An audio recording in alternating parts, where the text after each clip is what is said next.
اهلا بيكم يا شباب، اتمنى انكم تكونوا كلكم بخير. النهارده بنتكلم عن حاجه جديده لسه طالعه اسمها سنه. ده موديل حرفيا شركه نيفيديا هي اللي تكفلت بالموضوع بالكامل. 1.6 بليون بارامترز موديل، يعني متمرن على حاجات كتيره جدا. مش دي بقى الفكره ان في موديلز متمرنه على اكتر من كده، بس الريزولت بتاعت سنه اللي احنا نتكلم عليه النهارده بتاع نيفيديا ده. اولا لو انت جيت تبص على الشارت هنا، شايف فلكس ديف ده؟ شايف الرقم المكتوب ده سرعه الموديل، تمام؟ ده سرعه الموديل في ال 1024 في 1024. بص سرعه سنه بتاعنا اللي احنا هنستخدمه دلوقتي حرفيا 25 ضعف، يعني اقل ب 25 مره في الوقت.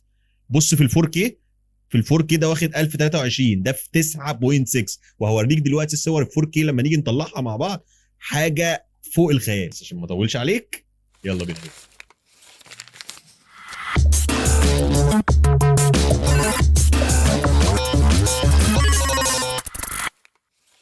طب يا سيدي، زي ما احنا متعودين طبعا هنا في الورك فلو اللي انا حاطط عليها اللمسات اللطيفه بتاعتي، هتلاقيها طبعا موجوده في الورك فلو اللي انا هقول لك عليها، اللي هتبقى موجوده في الديسكربشن، ودي هتبقى موجوده لاعضاء باتريون اكيد يعني.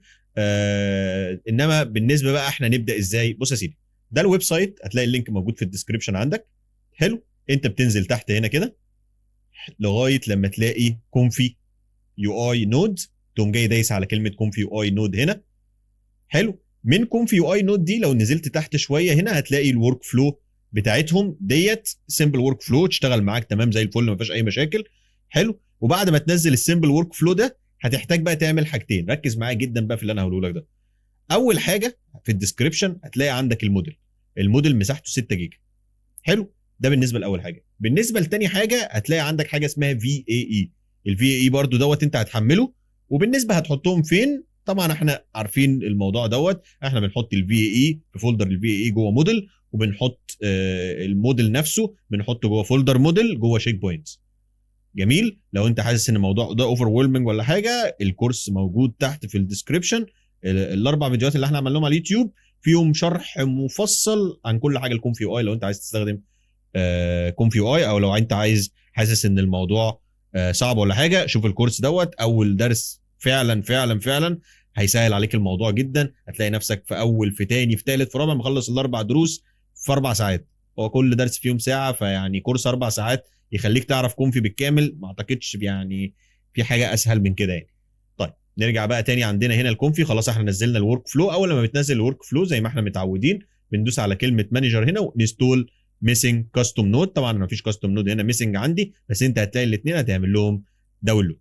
خلاص كده. طب يا سيدي، بعد ما حطينا المودلز في اماكنها وظبطنا كل حاجه والدنيا بقت تمام، تعالى بقى اوريك الموديل بتاعنا واوريك حرفيا سرعه الموديل ده. بص يا سيدي، اول حاجه يعني لو انا جيت دلوقتي في طريقتين ان انت تعمل ريزولوشن. حرفيا ان هو الريزولوشن بتاعه في الثابت ان هو يعمله هو بنفسه، يا اما تعمله انت زي ما انت عايز. فانت عندك هنا سنه ريزولوشن سيلكتد، انت ممكن تختار اللي انت عايزه. يعني مثلا ممكن هنا في 1024 في 2K في مش عارف ايه، فانت ممكن تختار اللي انت عايزه، او تختار موديلز وهو اللي يشتغل عليها بناء على الارقام اللي موجوده هنا، او بناء على الريتشيو اللي موجود هنا. جميل. يعني مثلا لو انا اخترت 4 في 4 دوت هيبقى 4K بس من ناحيه واحده، تمام؟ هو بص بقى، بص السرعه بتاعت الجنريت، كل الحاجات دي العاديه، تمام؟ بص كده، انا مش مسرع الفيديو والله ولا اي حاجه. شفت السرعه دي كده؟ دي الصوره 4K. انت فاهم الفكره؟ مش 4K بس، ده صوره طويله كمان. يعني انا بخلاف الجوده وبخلاف انها ممطوطه كده، يعني مفيش موديل بيشتغل بالابعاد دي خالص. مفيش موديل يقدر يشتغل لك ببعد بالطول ده. انت فاهم الفكره؟ يعني انا مثلا لو جيت هنا وخلينا دوت كام يا ربي، هنخلي دوت واحد مثلا 1.64، تمام؟ واجي انا هنا عند اشيل فوتوغرافي او اشيل سينماتيك واخلي فوتوغرافي بس. تعال ندوس كيو. بص انا والله يعني انا عايز اقول لك، انا اول مره جيت اجربه ما كنتش مصدق برضو زيك كده. ولكن بص السرعه. اولا شركه نفيديا بتقول لك ده مش بيشتغل على اي كارت، ده بيشتغل على كروت اللابات اللي هي الضعيفه كمان. المهم بس يبقى عندك اي كارت انفيديا ان شاء الله 512، وبيشتغل على السي بي يو. يعني انا عايز اقول لك انا هنا بس مشغل على الجي بي يو تمام. الكود او التكست انكودر بتاعه بيشتغل سي بي يو لو انت عايز تشتغل على البروسيسور. فعايز اقول لك بص حاجه فوق الخيال الجوده بتاعته. هم بداوا دلوقتي ده الموديل البيز زي فلوكس كده تمام. فانت الموديل البيز دايما بتبقى عندك زي ما انت شفت كده الصوره طلعت في 5 ثواني. 5 ثواني 5 ثواني يا جدع. فانت عندك الصوره دي كده ده بالنسبه لنا الموديل ده حاجه اسمها الفاين تونينج. لسه ما تعملوش فاين تونينج، ده البيز موديل. انما لما بيتعمل له فاين تونينج الناس بتبدا تاخد الموديل ده بقى، الناس زينا كده ماشي، بيبداوا يمرنوه بقى على ستايلات واشكال ونفس حوار فلكس بالظبط. فجاه تلاقي طلع لك بقى موديل فلاج شيب حاجه كده ايه تقضي ان شاء الله على فلكس. لان فلكس معظم الناس عندها مشاكل ما بيشتغلش عندها. لو بيشتغل عندها بياخد لها بتاع ساعه على ما الصوره تطلع، وبطيء جدا ويعني حالته حاله. انما حاجه بتطلع لك جوده كويسه وبريزولوشنز غريبه. انت فاهم قصدي؟ لان دي النقطه دي مهمه جدا. انك انت الفكره انك انت تنزل مثلا كده على ريزولوشن مقاس غريب غير ما ينفعش اصلا لا اس دي اكس ال ولا فلوكس ولا 1.5 يطلعوا. يعني احنا كده تعالى نكتب ايه. انا هكتب كلمه بانوراميك سين بس مش هكتب اي حاجه تاني غير الكلمه دي ماشي. وانا عامل نود هنا لطيفه ان انا لو انا عايز الصوره بقوم جاي سويتش هنا ترو فولس تمام. فبدل ما هي بالطول بيخلي لي الصوره زي ما انت هتشوف دلوقتي كده بيخليها لي بالعرض يعني. فدي انت عارف بقى انا احب العب في النودز والحاجات دي. شفت السرعه بتاع انا اول مره ان انا اقوم جاي عامل لموديل تمام من غير ما اسرع فيديو ولا اي حاجه. هو انت بتشوف الكي سامبلر بتاعه. بص يا سيدي بص الجمال، بص الريزولوشن. لو حسيت ممكن تقول لي بس ده الجوده بتاعته فيستك. عندك الاب سكيلر اهو حرفيا بيشتغل بالسرعه دي كده. الصوره تعالى انا نفسي اعرف انا بتكلم ليه. ما اوريك على طول. بص يا سيدي هندوس كيو وهكلم معاك عادي خالص. فجاه هتلاقي ان الكي سامبلر اللي فجاه قرر انه يعطل عند رقم 1. تعرفش هو عيط الرخامه يعني عشان انا فتحت الاب سكيل فهو اتضايق مثلا ماشي. الفي اي اي دي كود دي مالهاش علاقه باي حاجه. هو هنا بيجمع الصور فدي مدتها ثابته وات ايفر انت بتستخدم ايه. فاهم قصدي في الجزء ده؟ فانت الفي اي كده كده بيعدي ده بيبقى عزب جهازك. انا والله عايز اقول لك الفي اي مره تلاقيه بيخلص في ثانيتين، مره تلاقيه بيخلص في ساعه، مره تلاقيه بيخلص في دقيقه. ده هو انا والله بحس ان هو ومزاجه يعني. طيب وانت هنا بتيجي عند الالتيميت اب سكيل زي ما احنا متعودين على طول وزي ما شفنا في الكورس كده. في ثانيه الا ثانيه بيقوم جاي محدد الابعاد بتاعت الصوره ويقول لك مثلا ايه انا الصوره ديت هقسمها انت عايزها في كام؟ 75% 1.75 يعني انت عايزها الضعف الا ربع. فيقوم جاي عامل ايه حاسب الكالكوليت لكل حاجه وما فيهاش اي مشاكل خالص ويقوم جاي يبدا ايه محولها لك لتايلز. ما احنا متعودين لو ريزولوشن مفيش اي مشكله. ادي يا عم التظبيطه بتاعتها، اي مشاكل اي تعديلات اي حاجه بص كله بيرجع تاني يتظبط. الزرع الحاجه دي كلها لو حسيت طبعا ان الحاجه ما فيهاش تفاصيل كده او مش مظبوطه عندك الرقم ده 768 زي ما احنا متعودين بقى. خلاص احنا الحاجات دي يا جدعان قلناها مره قبل كده. حلو. بعد كده هنا بدل 0.3 انا اخليها 0.5 وبدل ما هو هنا انت عارف بقى ان انا بحب اقوم جاي ايه ضارب في 30 واقوم جاي تعالى ندوس هنا وانا عاملها راندومايز. يلا مش مهم نعمل صوره كمان يلا بينا. الموضوع بقى شغال سريع انت فاهم قصدي. يعني ممكن مثلا ايه في واحده زي الراندوم دي قام جاي قايل لك وي ده احنا هنقعد بقى نعمل صور تاني من جديد. انما انت فجاه في اقل من ثانيه 4 ثواني بالظبط اهو بقت عندك كده الصوره خلصت على اي كارت على اي كارت شاشه في كوكب الارض. بجد شكرا نفيديا يعني الله يعين بقى بتوع ام دي وبتوع ماك يعني ما تفهمش بقى في ايه.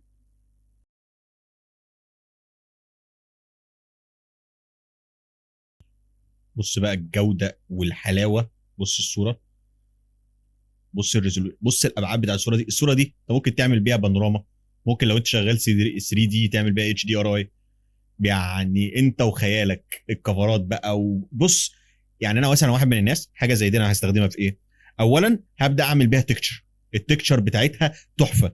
التكتشر دي انا بستخدمها في ايه؟ استخدمها مثلا في ديزاين، انا شغال عليه سوشيال ميديا، شغال على حاجه للجيم عندي وانا بعمل تصميم 3 دي، عايز اعمل تكتشر لماتيريال معينه بشتغل بيه اتش دي ار اي زي ما لسه كنت بقول لك كده. لو انت شغال برضو عايز تعمل انفايرمنت ومش عايز تتعب نفسك يعني، وهتعمل حاجه سريعه سريعه كده، الريزولوشنز دي ده كده، ده انا بتكلم على الوضع الحالي، ده انا كمان ما بكلمكش ان هو اول لما يتعملوا فاين تونينج. يعني انت ممكن الاسبوع الجاي تلاقيني بعمل لك فيديو كده وبقول لك سنه دوت حرفيا قضى على فلوكس. انت فاهم الفكره؟ فاحنا ايه في الوضع ده، وزي ما انت شايف بص الجوده، انت في حته اب سكيل خلاص، انت بقى معاك الجوده تمام. وفي راجل يا عيني قاعد زعلان هناك اهو. اهلا يا عم ايهاب. اهو ايهاب طلع في الفيديو، شفته بقى؟ شفته بقى. طيب يبقى ده كده بالنسبه لسنه. انا الموضوع مش عايز اطول فيه لان هو ما في يعني مش محتاجه مط في الموضوع ده كده، الموضوع كله فحرفيا موضوع سهل وبسيط ما فيهوش اي حاجه. بتنزل موديل، بتنزل في اي. باي ذا واي في الطريقه دي الحاجه فين يا ربي؟ فين انا اهو جوه الموديلز.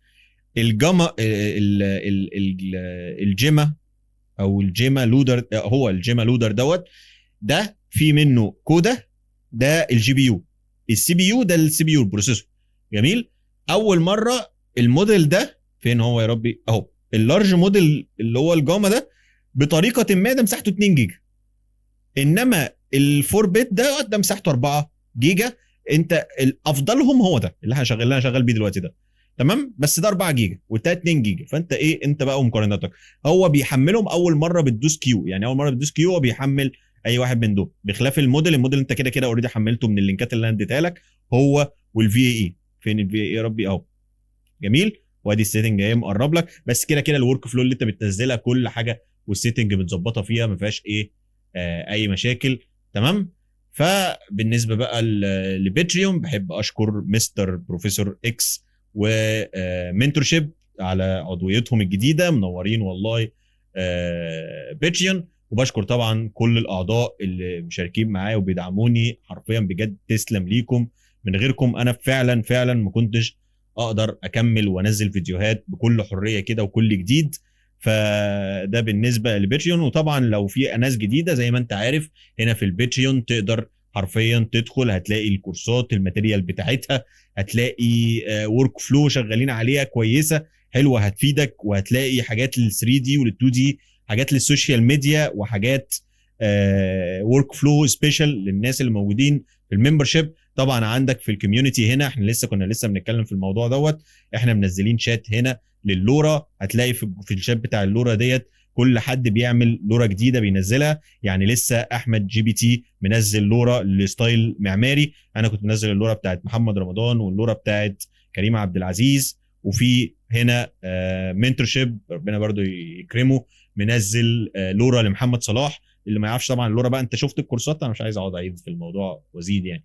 تمام. وعندك في كورسات يعني في اماكن، وهتلاقي في الشات وبنتفاعل والدنيا جميله ورايقه. فتعالى يعني نورنا في باتريون. ده بالنسبه كده للجزء ده. لو عجبك الفيديو ما تنساش تعمل لايك وسبسكرايب وفعل الجرس عشان يوصل لك كل جديد. وهتلاقي اللينكات طبعا زي ما متعودين كلها موجوده في الديسكريبشن. هتلاقي لينك الباتريون لو عايز تدعمني شخصيا. اتمنى انكم تكونوا كلكم بخير ودمتم سالمين.